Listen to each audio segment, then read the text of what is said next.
Au niveau du projet de la mandature, c'est surtout au niveau de la sécurité et puis les gestes de premier secours.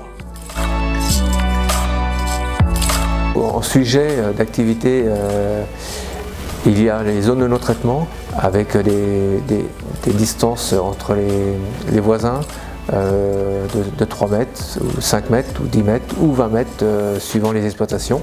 Nous allons avoir une baguette mayonnaise. Donc il y aura à peu près une trentaine de boulangers qui seront dans le département qui pourront distribuer notre baguette.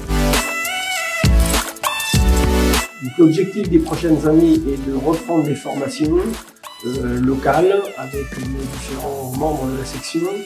Nous nous sommes focalisés ces derniers temps sur un objectif de rapprocher les différentes branches de la section au travers d'un événement. Ça reste d'actualité pour ces prochaines années. Je suis donc présidente de la section des fermiers. Cette section est très importante par rapport au statut du fermage. L'objectif de notre mandature va être de continuer à défendre le statut du fermage afin de sécuriser les exploitations agricoles. Il nous paraît très important aussi de faire perdurer la charte que nous avons signée en 2019, propriétaire-bailleur, afin de bien faire évoluer les choses et de faire en sorte de sécuriser nos exploitations. Les sujets sur lesquels nous travaillons, c'est bien entendu la qualité de l'eau avec la directive nitrate.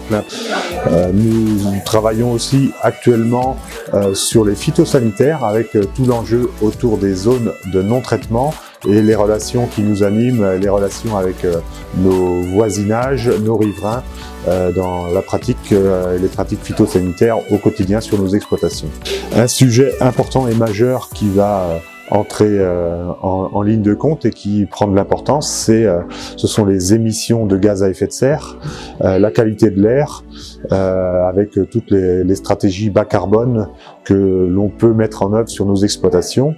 Et puis derrière ça, faire en sorte que les agriculteurs, par leurs pratiques vertueuses, puissent être rémunérés.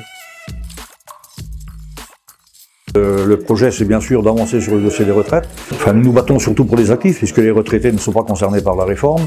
Néanmoins, effectivement, les 1 000 € pour tous les retraités et futurs retraités, c'est bien sûr un objectif au niveau de nos revendications, mais c'est aussi une revalorisation à hauteur de 85% pour tous nos retraités actuels et tous ceux qui le deviendront, qui ne sont pas non plus concernés par la réforme.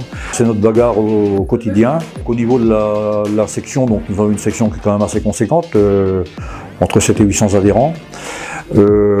C'est bien sûr de promouvoir et de continuer de développer donc, le contrat groupe au niveau de la complémentaire santé. Et puis il y a aussi parce que quand nous sommes retraités, c'est aussi la convivialité. Et donc nous organisons tous les ans un voyage. Et donc cette année, nous allons en Corse au mois de juin. Et donc c'est 151 personnes qui feront le déplacement en Corse pendant une semaine chacun. Donc c'est un réel plaisir d'animer cette commission. Aujourd'hui, nous étions une quarantaine à l'élection du président et des membres du bureau. Donc voilà, ça fonctionne bien.